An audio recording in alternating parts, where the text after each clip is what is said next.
ఎండగా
ప్రాణాయిత చెవిళ్ళ ప్రాజెక్టు దగ్గరికి మేము రావడానికి సిద్ధంగా ఉన్నాం.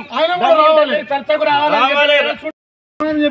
ప్రతి ప్రశ్నకు సమాధానం చెప్తాం సార్. మేము ప్రతి ప్రశ్నకు మేము చర్చిస్తాం. మేము చర్చించడానికి మేము సిద్ధంగా ఉన్నాం. ఆయన ప్రాణహిత గురించి మాట్లాడింది సార్. అప్పుడున్న ప్రత్యక్ష సాక్షి నేను ఆ ప్రాణహిత ప్రాజెక్టును అడ్డుకోవడంలో మొదటి పాత్ర తెలంగాణ రాష్ట్ర ఉద్యమంలో ఆయన అడిగిన దానికి సమాధానం చెప్పడానికి పోతున్నాం. నాకు పని లేదు. దయచేసి మీరు అడుగుకోకూడదు. పెడితే కమ్యూనిటీకి రమ్మంటారు. కమ్యూనిటీకి అని చర్చ జరుపుతాం. అక్కడ కూర్చో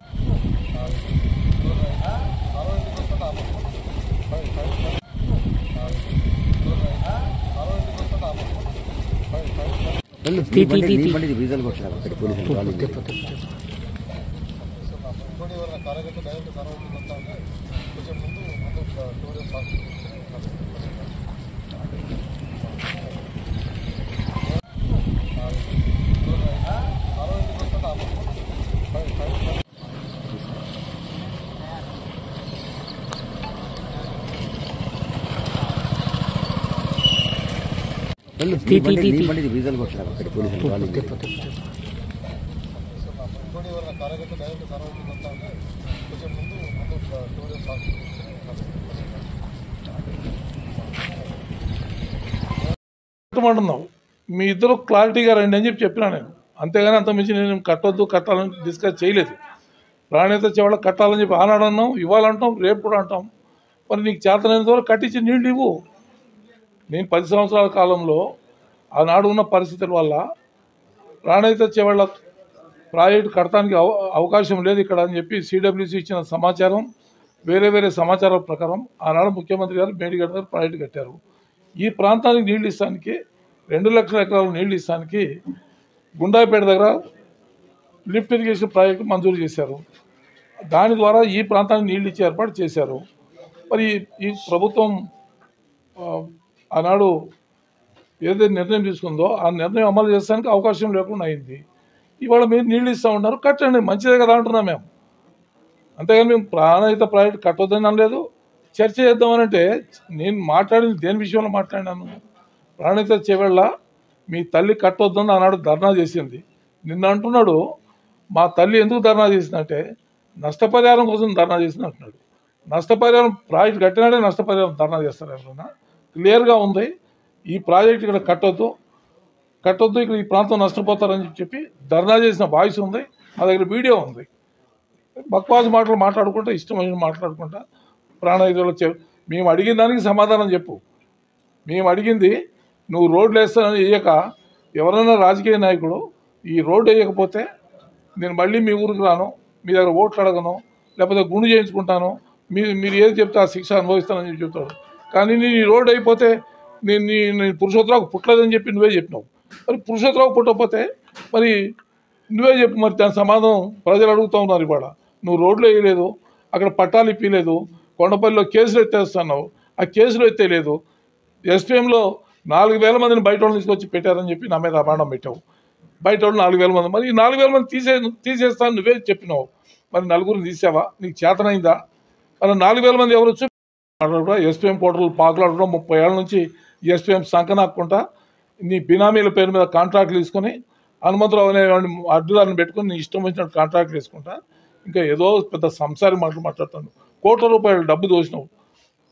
నువ్వు దవాఖానా పెట్టి ₹1,00,00,000 దోసావు.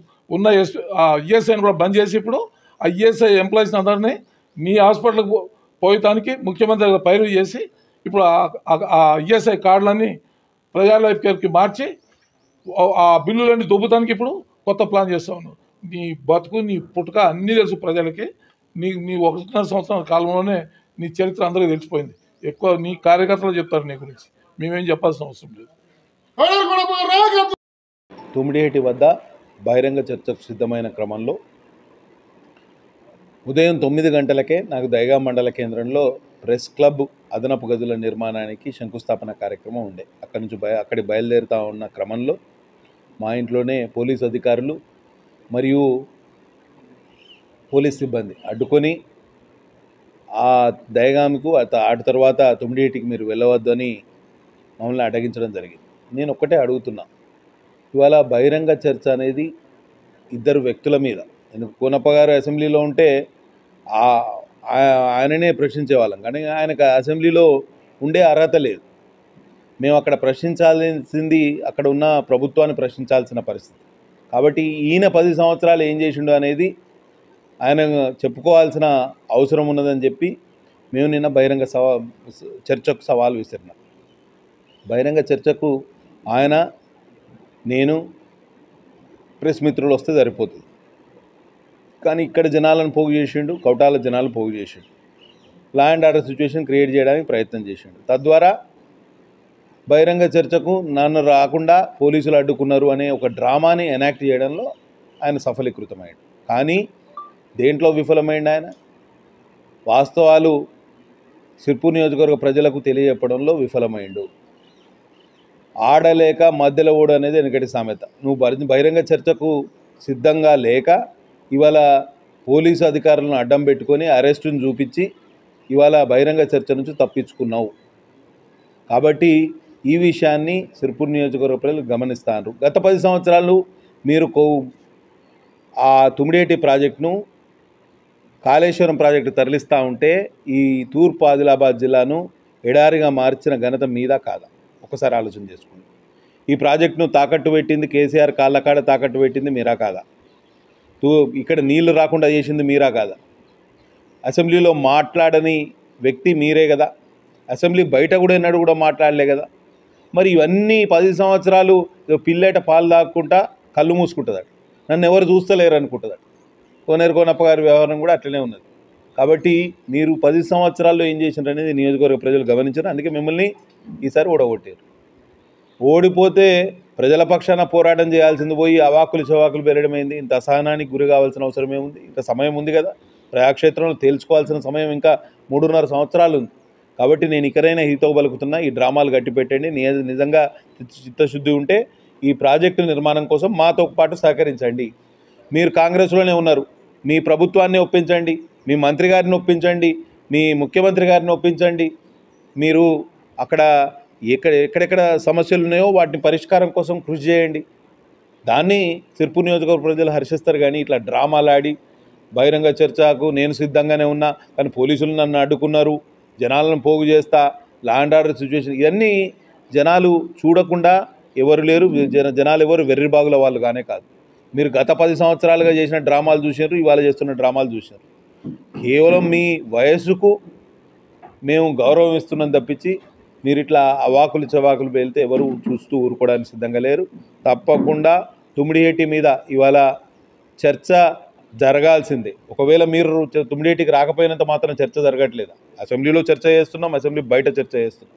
తప్పకుండా వాస్తవాలు ప్రజలకు తెలియజెప్పే ప్రయత్నం చేస్తాం. రాబోయే రోజుల్లో ప్రభుత్వం మీద రకరకాల ఒత్తిడి తీసుకొస్తాం. ఇవాళ కేంద్ర ప్రభుత్వం కూడా సహకరించడానికి సిద్ధంగా ఉన్నది, కానీ రాష్ట్ర ప్రభుత్వం ఇంకా డిపిఆర్ సిద్ధం చేయలేదు. కాబట్టి త్వరితగతిన డిపిఆర్ సిద్ధం చేయాలి. తుమ్మిడిహెట్టి ప్రాజెక్టు నిర్మాణం కావాలి. తూర్పు ఆదిలాబాద్ జిల్లాలోని 2.5 లక్షల ఎకరాలకు నీళ్లు రావాలి. ఎల్లంపల్లి వరకు గ్రావిటీ ద్వారా నీళ్లు తరలించాలి.